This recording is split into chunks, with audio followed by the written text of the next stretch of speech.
नमस्कार. अंगणवाडी सेविकाताई, मदतनीसताई, आता तुमच्यासाठी डोकेदुखी हे जे नवीन वर्ष आहे 2025 हे थोडं डोकेदुखीचं असू शकते, कारण की तुमची डोकेदुखी वाढवणारी जी बातमी आहे आज मी तुम्हाला सांगणार आहे. कारण की ही जी 4 कामं आहेत हे तुम्हाला करावी लागणार आहेत नवीन वर्षामध्ये.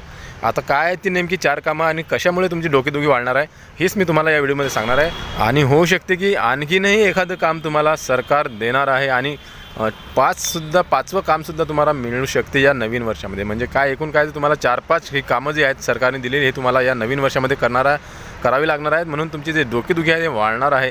नेमकं आता किती कामं करावी, प्रश्न असा आहे की अंगणवाडीताई, मदतनीसताई आणि सेविकाताई यांनी नेमकी किती कामं करावी आता हेच मला कळत नाही आहे की नेमकं सरकार आता त्यांच्यावर किती कामं थोपवणार आहे की ज्यांच्यामुळे आता त्यांचं जे टेन्शन आहे हे वाढणार आहे. कारण की अंगणवाडीताई हे पहिल्यांदाच खूप कामं करत आहेत. त्यांच्या 2 तास कामामध्ये वाढसुद्धा करण्यात आलेली आहे आणि अजून त्यांच्या मागं असे 4-5 कामं सरकारने लावून दिलेली आहेत की ते सुद्धा आता लावून म्हणजे आता की नेमकं काय की ही जी 2 कामं आहेत हे तर तुम्हाला करावीच लागणार आहेत. 2 ते 3 कामं, आणखीनही 2 कामं सरकार तुम्हाला वाढवून देणार आहेत असं अंदाज आहे.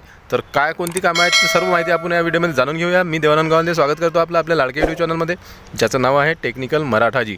या चॅनलवर जर तुम्ही नवीन असाल तर चॅनलला सबस्क्राईब करा, लाईक करा आणि शेअर करायला विसरू नका. कारण की आपण या चॅनलवर अंगणवाडी सेविकाताई, मदतनीसताई आणि आशा कार्यकर्ताताई तसेच सर्व लाडक्या बहिणींच्यासाठीचे अपडेटेड व्हिडिओ आणत असतो. तर चॅनलला नक्की सबस्क्राईब करून घ्या. चला तर व्हिडिओला सुरुवात करूया. अदितीताई तटकरे महिला व बाल कल्याण विभागावर अधीनस्थ झाल्यावर म्हणजे त्यांनी मंत्रिपदाचा पदभार सांभाळल्यावर त्यांनी खूप काही अंगणवाडी सेविकाताई, मदतनीसताई यांच्यासाठी चांगले कामंसुद्धा केले, चांगले निर्णय आणलेले आहेत. त्यांचे जे मानधन आणि प्रोत्साहन भत्ता आहे हे वेळेवर त्यांना त्यांच्या खात्यामध्ये टाकण्यात येत आहे. वेळेवर त्यांचा पगार जो आहे दर महिन्याला होणार आहे असं त्यांनी स्पष्ट सांगितलं आहे. तसंच पदभरती जे मुख्य सेविकाताई आहेत त्यांच्या भरतीनुसार भरतीसाठी सुद्धा त्यांनी एक खूप मोठी अपडेट दिलेली आहे. तर असे चांगले कामं ते करत आहेत. प्रोत्साहन भत्तासुद्धा जे लाडक्या बहिणींचा तोसुद्धा त्यांना लवकरात लवकर मिळणार असे त्यांनी सांगितले आहे. चांगले कामंसुद्धा केलेले आहे. पण तर त्याच्याच मागं आता त्यांच्या मागं सरकार 4-5 कामं एक्स्ट्रा देऊनसुद्धा त्यांचं आता डोकेदुखीसुद्धा वाढवणारे जी गोष्ट आहे ते होणार आहे आणि करत आहे. आता नेमके कोणते कामं आहेत हे तुम्हाला करावे लागणार आहेत आणि करत आहात तुम्ही तर ते आपण बघूया. सर्वात आधीचं काम आहे ते मी तुम्हाला सांगतो की नेमकं एक काम कोणचं आहे. पहिलं ई पीक पाहणी. तुम्ही ऐकलं असेल, याबद्दलचा मी व्हिडिओसुद्धा माझ्या चॅनलवर टाकलेला आहे. तो जर तुम्ही बघितला नसेल तर तुम्ही चॅनलवर जाऊन बघू शकता. तर ई पीक पाहणीसुद्धा आता अंगणवाडी सेविकाताई, मदतनीसताई यांना करावी लागणार आहे. त्यांच्यासोबत सरपंच, ग्रामसेवक वगैरे वगैरे राहतील आणि त्यांनासुद्धा आता हे काम सोपवण्यात आलेलं आहे सरकारकडून. तर हे काम एक आहे ते तुम्हाला आता शेतामध्ये जाऊन ते पीक पाहणी करावी लागणार आहे आणि त्याची नोंदणी वगैरे सर्व काही करावे लागणार आहे. तर हे सुद्धा एक काम तुम्हाला मिळालेलं आहे सरकारकडून. त्याचबरोबर आता दुसरं जे काम आहे ते मी तुम्हाला सांगतो. तर ते काम आहे की लाडक्या बहिणींचे अर्ज आणखीन तुम्हाला भरावे लागणार आहेत. आणि आता बघा, आदितीताई तटकरेंनी सांगितलेलं आहे की 99% लाडक्या बहिणींचे अर्ज जे आहेत ते फिलअप झालेले आहेत, त्यांचे अर्ज भरल्या गेलेले आहेत आणि 1%च म्हणजे 1%च अशा बहिणी राहिलेल्या आहेत की ज्यांनी अर्ज अजूनसुद्धा केलेलं नाही आहे. तर त्यांनासुद्धा आता अर्ज जे करावे लागणार ते तुमच्याकडूनच त्यांना भरावे लागणार आहेत. कारण की सरकारने सर्व ॲपमधून किंवा मग सेतू केंद्रामधून किंवा कम्प्युटरमधून जिथून जसं की नेट कॉफी वगैरे, त्याचबरोबर आपल्या मोबाईलवरून हे सर्व सुविधा त्यांनी बंद केलेली आहे. कारण की घोटाळे खूप झालेले होते या योजनेमध्ये. त्यामुळे इथून आता ऑनलाईन यांनी फॉर्म घेणे बंद केले असल्यामुळे आता अंगणवाडी सेविकाताईंकडेच यांचे फॉर्म भरल्या जाणार असं माहिती समोर येत आहे. आणि होऊ शकते की या काळामध्ये सुरुवातच्या 2-4 महिन्यामध्ये आता तुम्हाला ते फॉर्मसुद्धा भरावे लागणार आहेत. तसंच आता आणखीन एक न्यूज येत आहे की एक बातमी येत आहे ते तुम्हाला मी सांगतो आणि तुम्ही वाचून बघू शकता आणि मी तुम्हाला सांगतो सुद्धा. तर बघा, 99% बहिणींचे जे फॉर्म आहे ते आलेले आहेत, भरल्या गेलेले आहेत. त्यामधले 2,58,00,000 बहिणींचे अर्ज मंजूरसुद्धा झालेले आहेत. परंतु आता यामध्ये काय आहे की काही बहिणींनी निकषाबाहेर जाऊनसुद्धा फॉर्म भरलेले आहेत. तर त्यामध्ये निकष कोणकोणते तपासले जाणार? ज्यांच्याकडे 4 चाकी वाहन आहेत, ज्यांचं उत्पन्न 2.5 लाखापेक्षा जास्त आहे, ज्या कोणी सरकारी नोकरीवर आहेत का किंवा विवाहित आहेत, दुसऱ्या राज्यात राहायला गेल्या आहेत. मात्र एवढ्या लाडक्या बहिणींच्या कुटुंबाचे उत्पन्न 2.5 लाखापेक्षा कमी कसे, या प्रश्नांची उत्तर आता राज्य सरकार पडताळून पाहण्याच्या तयारीत आहेत. अर्जांच्या संदर्भात काही तक्रारी प्राप्त झाल्या असून त्या अनुषंगाने लाडक्या बहिणींच्या अर्जांची फेरपडताळणी करण्याचे नियोजन सुरू असल्याचे विश्वसनीय सूत्रांनी सांगितलेले आहे. मुख्यमंत्री लाडकी बहीण योजनेसाठी सध्याच्या लाभार्थी संख्येवरून प्रत्येकी 1,500 रुपयांप्रमाणे दरवर्षी 46,000 कोटी दरमहा 3,870 कोटी रुपये द्यावे लागणार आहेत। तर आता प्रत्येकी 2100 रुपये द्यायचा निर्णय झाल्यास त्यासाठी सरकारला दरवर्षी 65,000 कोटी रुपये लागणार आहेत।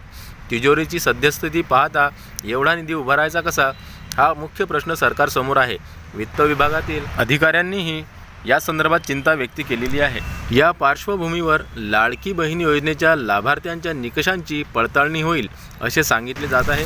पण संजय गांधी निराधार योजनेच्या लाभार्थींची माहिती ऑनलाईन मिळू शकते, पण 4 चाकी वाहन त्या महिलेच्या कुटुंबाकडे आहे की नाही, एकाच कुटुंबातील 2 पेक्षा अधिक महिला आहेत की नाही, 2.5 लाख रुपयाचे उत्पन्न वार्षिक उत्पन्नाच्या निकषात ते कुटुंब बसते का, याची पडताळणी ऑनलाईन करण्यास तांत्रिक अडचणी येतील असे अधिकाऱ्यांचे म्हणणे आहे। त्यामुळे अर्ज भरताना ज्या प्रकारे अंगणवाडी सेविकांची मदत घेतली त्याचप्रमाणे त्यांच्याच माध्यमातून अर्जांची फेर पडताळणी होईल असेही वरिष्ठ अधिकाऱ्यांनी सांगितले आहे। तर तुम्ही बघू शकता की आता जी निकष पडताळणी आहे ती सुद्धा तुमच्या माध्यमातून करण्यात येणार आहे।